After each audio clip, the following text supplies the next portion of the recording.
Welcome, and once again I'm going to ask, how are you melting today? This is actually a cooler day here, but the forecast from tomorrow onwards, this is the 13th of August, right in the middle of a Mercury retrograde and superstition over the number 13, but it certainly is Mercury retrograde. At the moment we've got a problem with the water flow from the source, trying to rectify that. The plastic sheeting on the community area has been so hot that it's gone brittle and just shattered basically in the wind, so I'm spending a lot of time picking up little bits, tiny bits of plastic. And number 3, which came about August the 9th, the Friday. Cheris, one of the male cats, has gone missing. They're at that age, they're nearly 6 months, and maybe he's picked up on a scent trail of a female cat and nature's just taken over. My only concern is that I hope he is alright. I'm not going to write him off that he's come to any harm. I'm just visioning that he'll come back as and when. But what's interesting as well, the other 2 cats, Junus, the other male, and Damiana, the female, their eating has changed to more like an adult cat, so they're eating less, plus with the hot weather they're sleeping a lot during the day. And of course, I'd also like to add, while it's sort of popped fresh in my mind, many channels will say please like, subscribe and share, and it helps the channel, which yes it does, but there's a little bit more than that in my situation, in that I'm running out of funds. There are things I'd love to be doing here which the heat is preventing, and having to buy certain things. So the canopy roof, I have an idea for that. That will involve buying a tube of bath seal, but I don't have the funds for that, and I've got enough funds for maybe 2 weeks at most at the moment. It's quite a challenge to be honest. It has a lot of benefits and a lot of challenges with this, living this lifestyle, and it's not a monetized channel. I really don't want to go down that route and be beholden and then possibly fall for the trap of relying on an income which YouTube can then just take away by demonetizing your channel. But it's not sort of begging. I'm offering tarot card readings. I did a fantastic one, just 3 cards, and it was a superb reading for one lady. And it's sort of on the money on what is presented in the cards. It is just effectively treat tarot cards as like you're holding counsel, and it's just looking from an outside perspective and saying, here's the situation, here's the advice. You still have the free will as to whether you follow through with that or you feel it doesn't resonate. Remember, with tarot card readings, they are general, and we're not just the sign that you're born under. It depends on, really you need a birth chart to know what planets are in which houses, something I don't have the ability to do. Anyway, on to the actual topic proper of this video. This is it was inspired by a couple of comments, and I thought, yes, I need to revamp something that is very much a core of this channel, and it reveals far more than it would first appear to, and that is a study of language through the alphabet. And before we even go into this, let me just take you back to how it really started. There is a video, maybe I think 3, maybe 4 years ago, but I can't remember when it was. I'd have to look at the thumbnails and maybe even go into each video to find it. So I thought it's far better to revise it than trawling through, and there's obviously more that can be said than would have been said at the time. So what really is the purpose of this, first of all? By sort of broadening your perspective and view of things, opens up all kinds of possibilities. It reveals things that are not readily apparent, mostly because of the way we've been taught on certain things. So how it all started for me personally was when you hear the word there, and the word there, the same sound but different spelling. So there as in it belongs to them, referring to someone external of yourself. You've got the there as in it's over there, again something of external to yourself, and then the abbreviated they are, which sounds like there. So I started looking at that, and then looking at the combinations of letters. So the root, you could say, of there is here, and it's affected and altered by the addition of a preceding character in the form of the letter T. So I started looking a bit deeper into the actual letters themselves.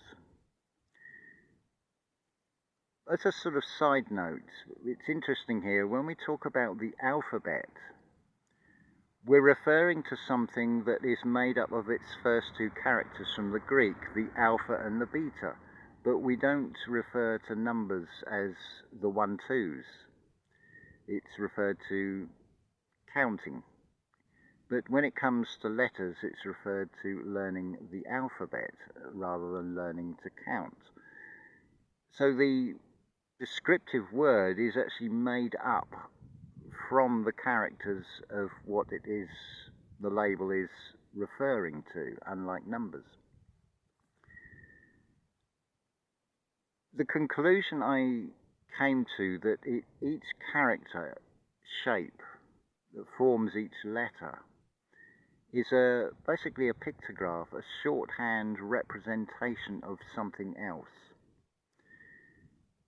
It's fascinating if you consider daily life, how in external it seems progressively to get more and more complex, and that is reflected in how complex language is, and also what does come out of this is that the language reveals far more than you would first expect. So if we take the first letter, the alpha, the A, or I would refer to it as the R,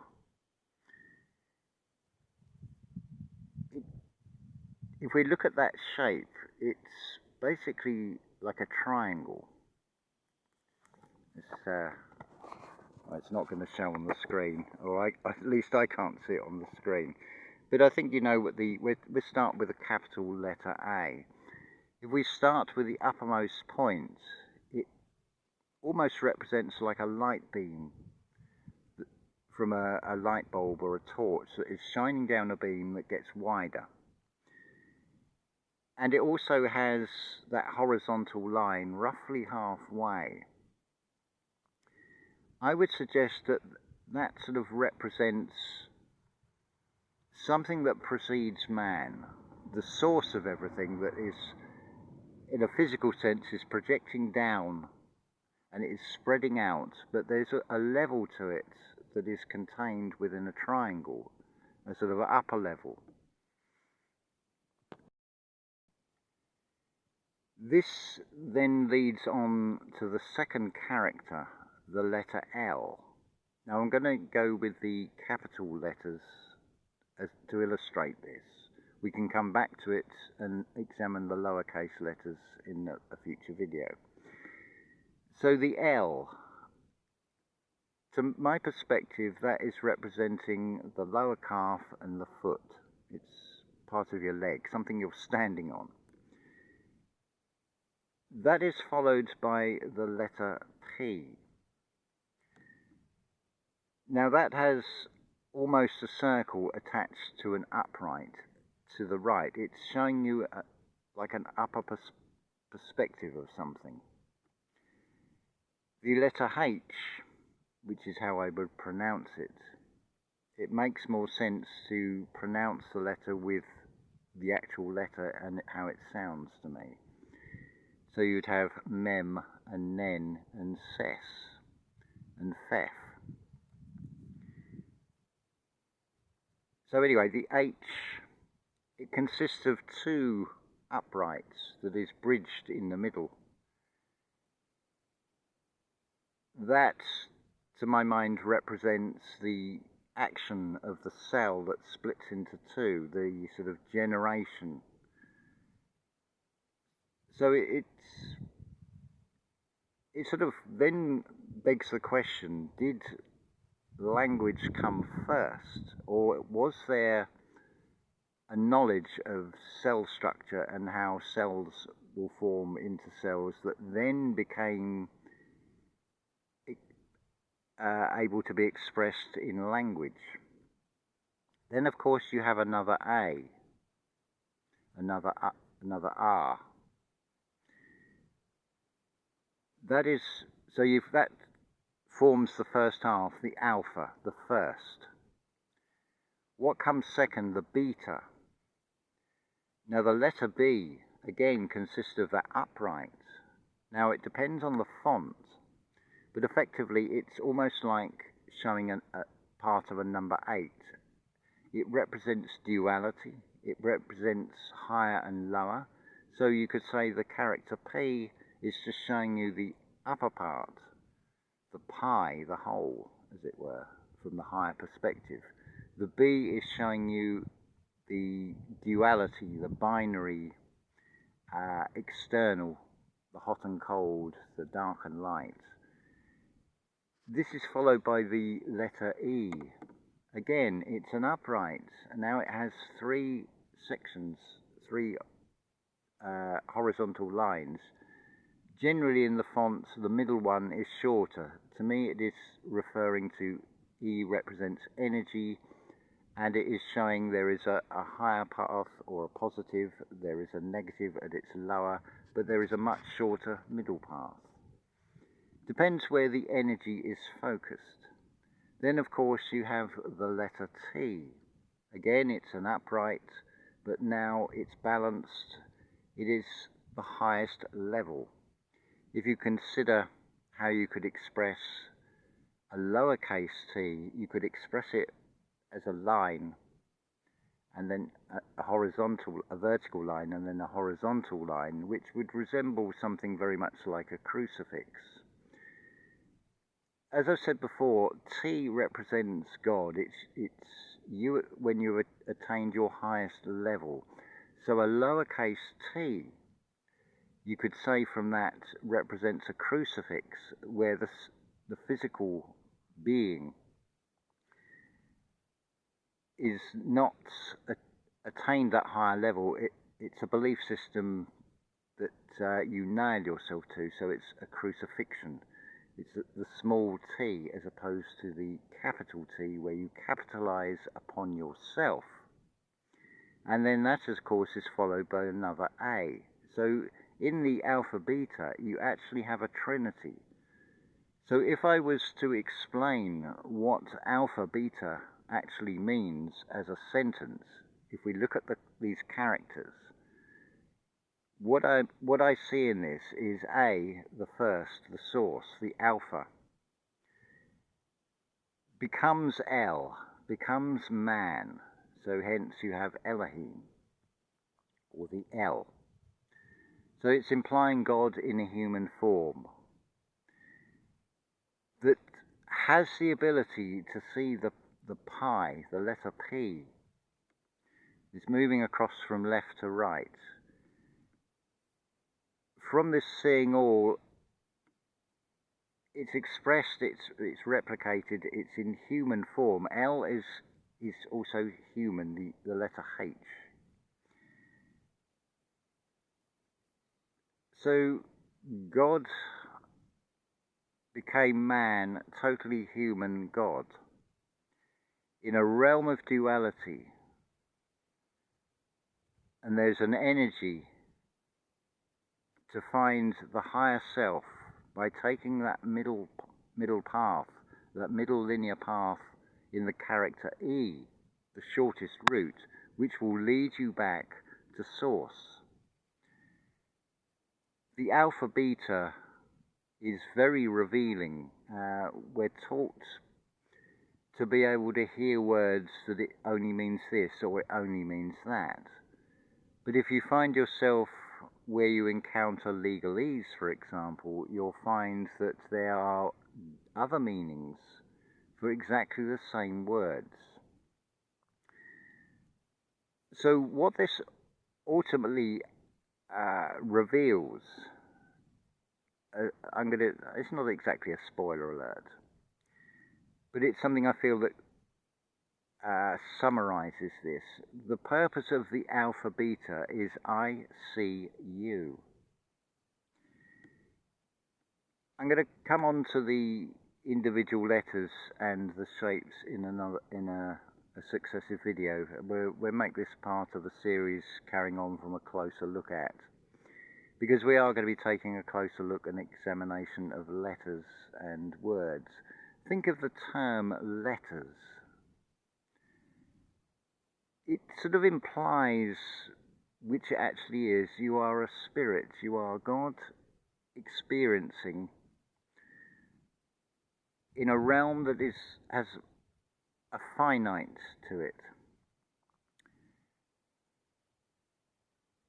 And I've lost my train of thought. That's really good, isn't it? So, it's come back now. So the physical body is on loan. It's been let to you. So the letters are reflecting, because everything external is a reflection to see things in, including numbers, including letters.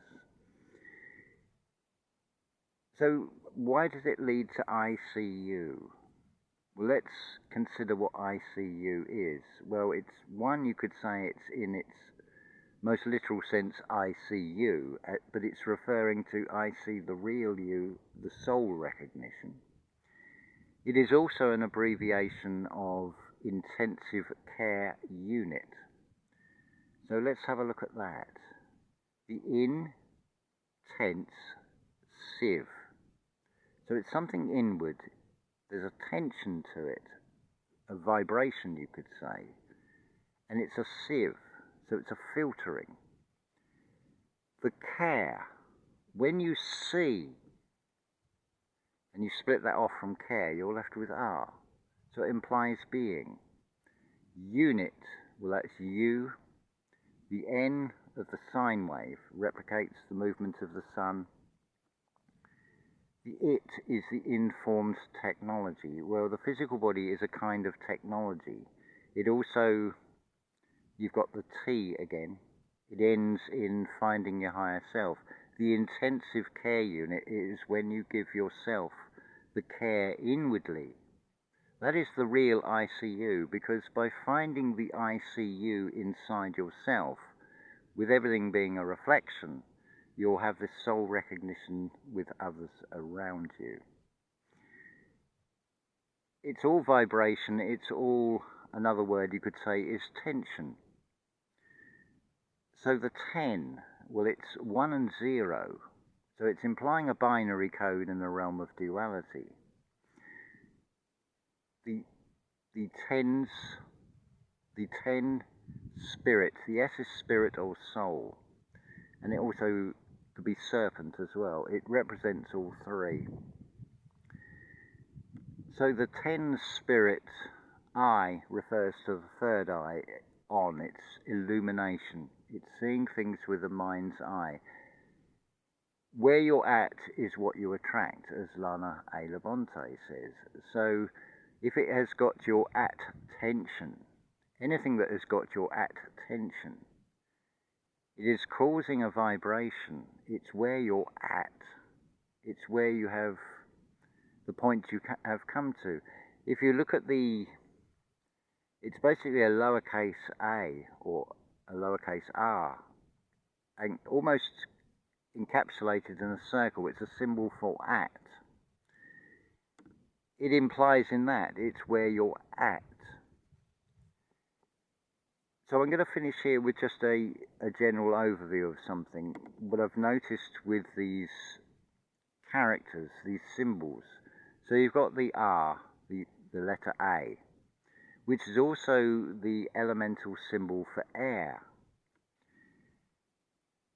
Its almost mirrored version without that horizontal line is the V, which is downward, also an expression of the number 5. That, if I remember this correctly, represents Earth.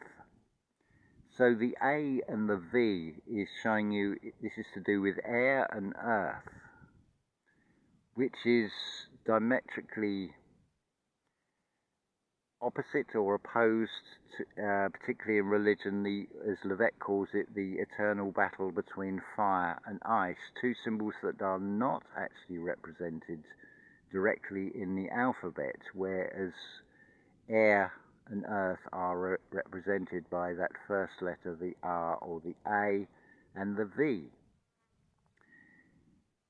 We're going to go deeper into this in future videos because this is already up to 21 minutes, but hopefully that is a nice introduction. And just as a recap, if you are able to donate, I would very much appreciate that. But more than that, if there is anything I can help you with,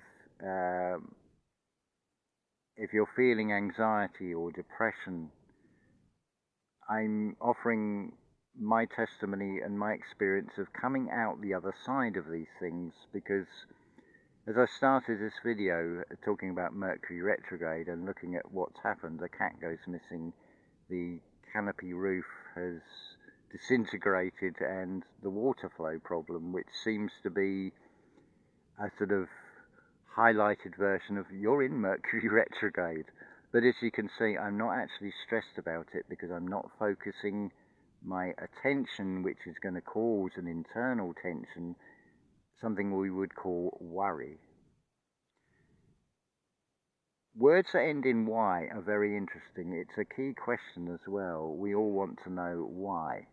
I feel that would be an excellent place to start the next video. I will probably switch to visuals of the actual characters, but I wanted to actually appear in this first one. It does seem incredible when to see a headline that Switzerland has got flooding, and comparatively how close, Greece was another one, comparatively how close these places are, and yet we're going for the being baked option here. But it's all challenges, it's all things that is trying to get a reaction from us, to trying to get our attention, and moving us away from not being a human being as such, because I would advise you to look at the Black's Law Dictionary definition of what a human being actually is, if it's still there to be found through a search of the web. It's more about, rather than being a human being, it's more about being human, and the key part is being. But I'll leave that over to another video. Hopefully you've enjoyed this, and I feel it will be a huge benefit what does come out of this, and I will get, obviously this is a personal perspective on things. There's no actual source outside of myself as such with this. This is an interpretation of what I see in these characters, in these letters that we call the alphabet. So as always, unconditional love to you all, and may you have a beautiful, beautiful day. Here it's Another day of beautiful blue skies, which I feel that is lovely, that contrast between the blue and the green, the light and the shadow.